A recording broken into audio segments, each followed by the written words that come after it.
Ռոբերտ Քոչարյանը բերվել է դատարան, որովհետև միջնորդությունը կալանքի եւ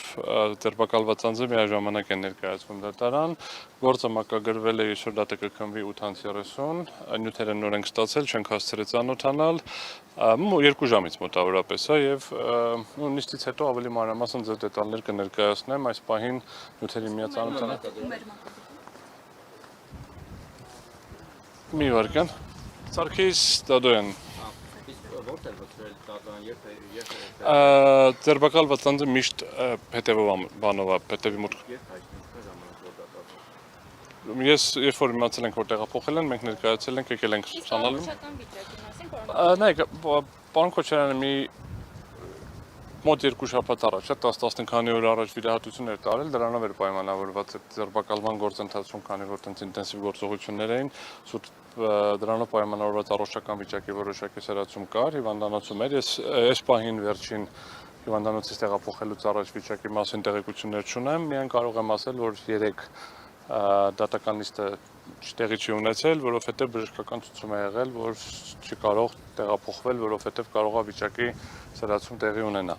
Իսկ այսօր ինչ է։ Ավարտեմ, ուրեմն վիրահատությունը ենթադրում է, որ մոտավորապես մի ամիս ռիսկային գոտի է եւս 3 ամիս պետք է հսկողության ներքո գտնվի անձը, այդ հետվիրահատական, այսինքն ինքը ուսորտի վրա վիրահատություն է եւ համապատասխանաբար այդ փուլում պետք է գտնվի վիրահսկողության ներքո ընդհանուր առմամբ եւ այսօր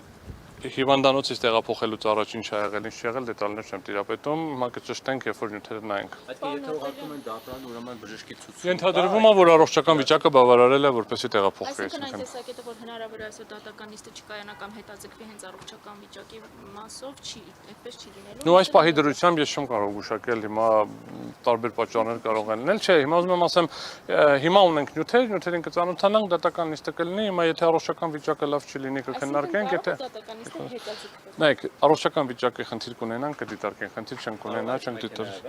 չեմ կարող ասել, եթե ես հիվանդանոցից չեմ եկել եւ ինչ մեքենայով են տեղափոխել, չեմ կարող ասել։ 8:30 լինել։ 20:30 այո։ Վերջին հարցն պատասխանը։ Տպավորությունը, որ այսինքն ամեն գնով ուզում է հակակոռուպցիոն կոմիտեն տանել կալանքի երկրորդ նախագահին, որտեղ երեք ոնց հասկացան 2 անգամ իշխանություն է ներկայացել, կալանավորման։ Չէ։ Տպավորությունը չեմ կարող հերքել, այսինքն տպավորություն չի, ցանկանում են ամեն գնով տանել կալանքի, երբ որ ձերբակալման այդ 24 ժամյա ռեժիմն է հենց այդ կալանավորման նպատակով են ձերբակալում դատարան ներկայացնելու համար։ Թե հիմա ամեն գնովա, ոչ ամեն գնովա կդժվարանամ ասեմ, 24 ժամյա ռեժիմով այդ ձերբակալության ժամկետը անցավ, համապատասխանաբար հնարավոր չէ, դրանից հետո նոր ձերբակալության որոշում են ընդունել, այստեղ հիմա շատ չդետալացնեմ, դրա մասին որոշակի դիրքորոշում ունենք դրա օրինականության հետ կապված, դա դատական նիստով կանդրադառնանք եւ դրանից հետո ավելի մանրամասն կներկայացնեմ եւ դրանից հետո ոնց որ նորից ներկայացրել են դատարան, համապատասխանաբար։ Նայեք, մեղադրանքի մասով շատ հակիրճ կասեմ, մնացածը արդեն դատական նիստից հետո ուղղակի որ հասցնենք, էլի զուտ։ Մեղադրանքը վերաբերվում է նրան, որ ինքը լինելով նախագահ կատարել է սահմանադրական պարտականությունը, այն է վավերացրել է կառավարության որոշումները, որովհետև Հայաստանի Հանրապետության Սահմանադրության 95/2005 թվականին գործած խմբագրությունը ենթադրում էր հետևյալ կառուցակարգը, որ Հայաստանի Հանրապետության կառավարության որոշումները ստորագրում է վարչապետը, որը որոշումները ընդունում են նախարարները, վարչապետը ստորագրում է վարչապետը եւ ավերացնում է նախագահան։ Ի տարբերություն օրենքների, որտեղ կար այն ժամանակ վետո իրավունք, հետ ուղարկելու որևէ ընդհանրակարգ չվավերացնելու կառավարության որոշումները չկար եւ մեզ առնվազն հայտնի չի, սա ինչ եմ ասում, որովհետեւ ընտրություններից հետո այդ որ ԿՀ-ում վարույթեր եւ էլի նմանատիպ մի էպիզոդը դրան էր վերաբերվում, հա 2000-ական մինչև 2005 թվականին է վերաբերում, էլի, այսինքն այդ անշարժ գույքերը հիմա սովորական կառավարության որոշումների մասին է, ավելի մանրամասն կասեմ ձեզ